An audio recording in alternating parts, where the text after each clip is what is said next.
Անմիտ հենց հիմա այս գիշեր հոգիդ վերցնուլ են քեզանից, ում է մնալու պատրաստածդ։ Սիրելի քույրեր եւ եղբայրներ, սիրելի քրիստոնյաներ, Ղուկաս ավետարանիչը մի առակ է պատմում, որ մյուս բոլոր ավետարաններում գրված չէ։ Մի մեծահարուստ, ագարակատեր, շատ քանակությամբ հողեր ուներ։ Մի տարի նրա արտերը արտասովոր առատությամբ բերք տվեցին, այնպես որ իր սովորական տարիների բերքի համար ունեցած պահեստները, շտեմարանները չէին բավականացնում տարվա բերքը ամբարելու և պահելու համար։ Երբ բոլորը մտածում էին, թե նա ինչ է անելու, ագարակատեր այս մարդը ասաց. ես գիտեմ անելիքս, իմ շտեմարանները փոքր են, քանդելու եմ դրանք, կառուցելու եմ մեծ տարվա ամբողջ բերքը մեջը լցնելու և այլևս մտածելու ոչինչ չունեմ։ Այս ու այն կողմ չեմ ընկնի և այդպես լավ կլինի ինձ համար։ Ու ինքս ինձ կասեմ, երջանիկ մարդ եմ, կարող եմ այլևս չաշխատել, մինչև կյանքիս վերջը անսահման ցորեն ունեմ վայելելու համար, և մյուս հարցերն էլ եղել են հանգիստ, նստիր, տեղդ, կեր, խմի, զվարթ եղիր։ Եվ Հիսուս ավելացնում է. Աստված լսեց այս մարդու խոսքը և ծիծաղեց նրա վրա։ Գիշերով երևաց Աստված նրան ու ասաց. այ անմիտ, այ հիմար մարդ, ամբողջ կյանքիդ համար ինքդ քեզ համար հանգիստ և վայելք ես խոստանում, բայց կարող ես արդյոք կյանքիդ տարիներն էլ ներկայացնել, երկարացնել, երբ այս գիշեր հոգիդ վերցնելու են քեզանից և դու մահանաս։ Այս կուտակած բարիքները քեզ ինչ օգուտ են լինելու։ Ահա սիրելի հավատացյալներ, այս մարդու նման, այս անմիտ մարդու անխելք մարդու նման աշխարհում միլիոնավոր մարդիկ սին, փուչ, երազանքներով և մտքերով տարված ապրում են ամեն օր, որոնք իրենց երջանկությունը, իրենց երկարակեցությունը կապում են և կուտակում են և հարստության գանձերի հետ են կապում իրենց անսահման կուտակած դրամով երջանիկ ու երկյանք կյանք ապրելու համար։ Բայց այդպես չէ և լավ է, որ այդպես չէ։ Շատերի համար, որոնց ագահությունը վնասում է ոչ միայն իրենց, այլ հաճախ ավերում և դժբախտացնում է, թունավորում է այլ մարդկանց կյանքեր։ Աստված երբեք դեմ չէ հարուստներին։ Մեծահարուստ լինել նախ նշանակում է լինել հոգով ներքուստ, հարուստ մարդ։ Եթե ներսդ հարուստ չէ Աստծով, բայց ունես շատ փող, դու ընդամենը ոչ թե հարուստ ես, այլ փող ունեցող մարդ։ Հարուստ բառի մեջ հոգևոր իմաստ կա։ Հոգով հարուստ մարդիկ կոչվում են մեծահարուստ և կոչվում են բարերարներ։ Աստծո խոսքը ասում է, որ նախ խնդրեք Աստծո արքայությունը, խնդրեք Աստծո արդարությունը, մնացածը Աստված ձեզ շատ ավելիով պիտի տա։ Հիսուս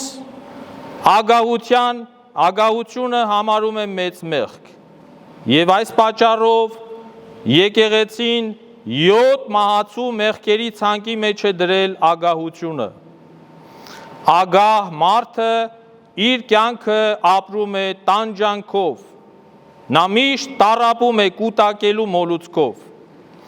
նա միշտ վտանգում է և վազում է նյութի հետևից ու չի հասնում, ու այդ պատճառով այդ ճանապարհը լի է տարբեր վտանգներով եւ փորձություններով։ Ըստ էության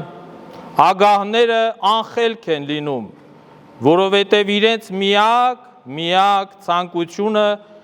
բավարարելու համար կորստյան վտանգի մեջ են դնում հենց իրենց կյանքը։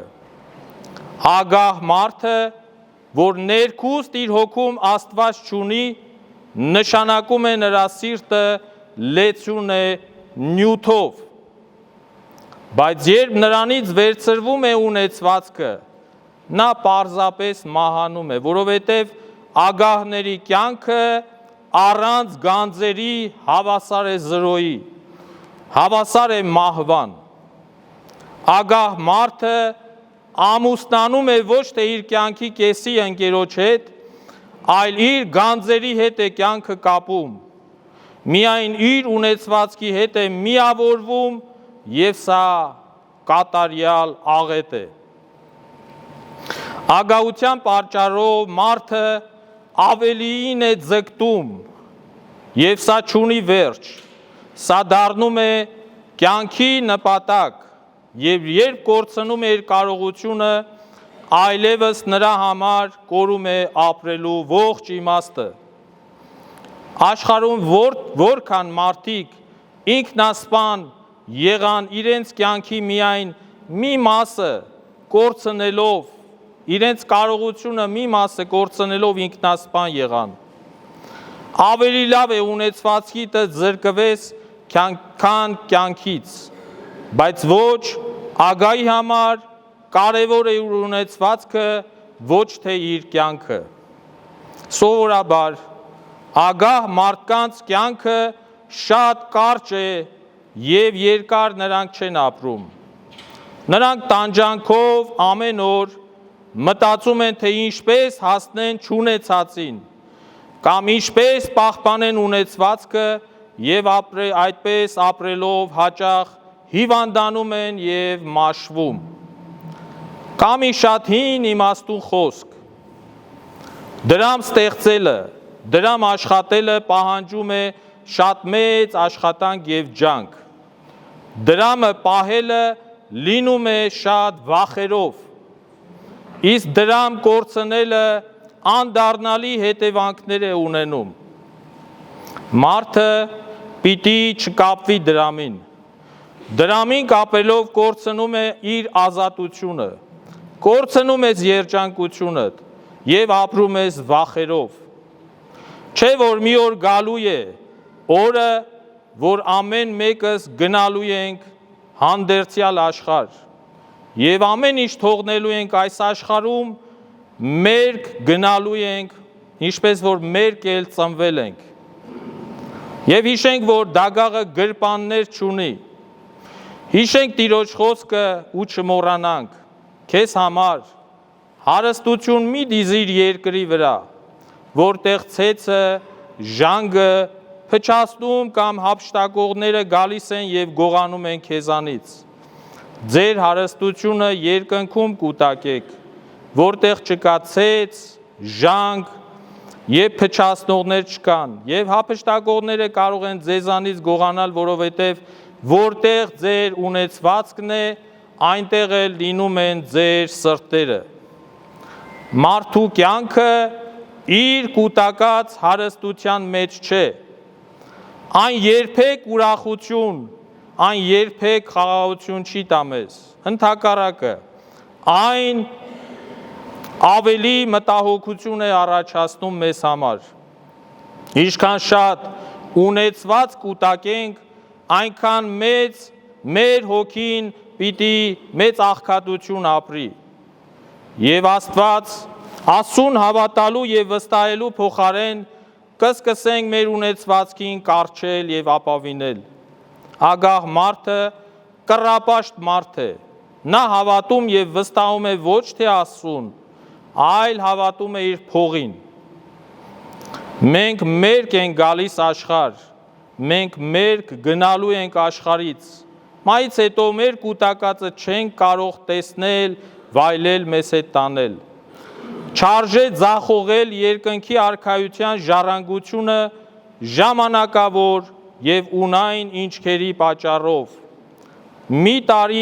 Մի քանի տարի կյանքը փոխել հավիտենական անմահ կյանքի հետ իհարկե չարժե։ Սիրելի քույրեր եւ եղբայրներ, եթե Աստծո արքայությունը ձգտումը, Աստծո արքայության ձգտումը մեր կյանքում դառնում է առաջնային, ապա անկասկած մնացած ամեն ինչ Աստծո հոգածությամբ կլինի ի բարօրություն մեզ համար։ Այսինքն, հաղորդակցության միջոցով կատարյալ կյանք ունենալով Տիրոջ հետ նշանակում է ապրել մեր մարդկային կյանքը բարձրագույն իմաստով եւ նպատակով։ Մնացած ամեն ինչ սրա համեմատ երկրորդային, հինգերորդային է։ Եթե մեր կյանքը հոգևոր ընթացքից դուրս է գալիս, անընդհատ աճող նյութապաշտությունը դառնում է բավարարման մի անվերջ ընթացք եւ մրցավազք։ Ինչպես կարող է ագահ մարդու հոգում եւ նրա հոգու մեջ խաղաղություն, հանգստություն լինի, չէ որ նա ինչ-որ մի բանից միշտ դժգոհ է լինում եւ միշտ կարիքի մեջ է լինում եւ կարիքավոր է։ Մարդկային հոգին ոչ այսօր, մարդկային հոգին ոչ վաղը, մարդկային հոգին ոչ իր մահվան անկողնում չի կարող գոհանալ նյութական բարեկեցությամբ։ Միայն նյութականի մեջ չի եղել եւ չի կարող լինել հանգիստ եւ խաղաղություն։ Սիրելի հավատացյալներ, եկեք վստահենք մեր Տեր Հիսուս Քրիստոսին, մեր Փրկչին իր խոսքին, մեզանից ամեն մեկի համար իր հայրը Հիսուսն է եւ մեզ սիրող հայրը Հիսուսն է։ Վաղվա օրը մերը չէ։ Մենք պիտի վստահենք Աստծուն, վստահենք իր անմահ խոսքին։ Եվ վերջում եկեք աղոթենք Սուրբ Գրիգոր Նարեկացու Մատյանի խոսքերով։ Որդի Աստված, Հիսուս Քրիստոս, ամենօրտնյալ,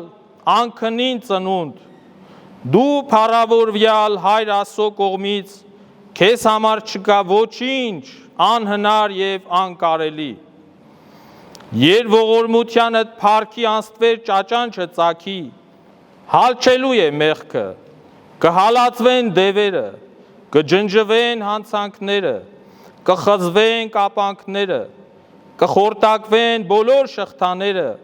կկենթանանան ննջեցյալները, կբուժվեն բոլոր հիվանդները եւ վերքերը կառողջանան, կվերանա ապականությունը, կգնա տխրությունը, կնահանջեն հեծությունները, կվերանա խավարը եւ գիշերը, կծրվի մարախուղը եւ մռայլը կփարատվի, կգա աղջամուղջը, կվերանա մութը ու գիշերը կանցնի, տագնապը տեղի կտա, կչքանան չարիքները, հուսահատությունները կհալվեն եւ կկարգվի քո փառքը ամենօրտնյալ, քեզ վայել է փառք, իշխանություն եւ պատիվ այժմ է միշտ եւ ավիտյանս հավիտենից ամեն։ Տիրոջ աստվածային սերը, Տիրոջ ողորմությունը եւ բարերարությունը թող լինի ամենքիս համար, ամեն։ Սիրելի հավատացյալներ, մեր եկեղեցին այլևս լուծված է ջեռուցման հարցը, տեսնում եք, որ ջերմ է եկեղեցին եւ սա շնորհիվ մեր լավ հայորդու Շարգեձյան Գագիկի կողմից նվիրաբերված վառարաններ։ Եկեք աղոթենք Շարգեձյան ընտանիքից, Գագիկի ընտանիքի առողջության համար, թող Տերը իր նվիրատվությունը, որ կատարել է, օրհնի եւ բազմապատկի։ Խաղաղություն, ամենեցուն։ Եվ տուր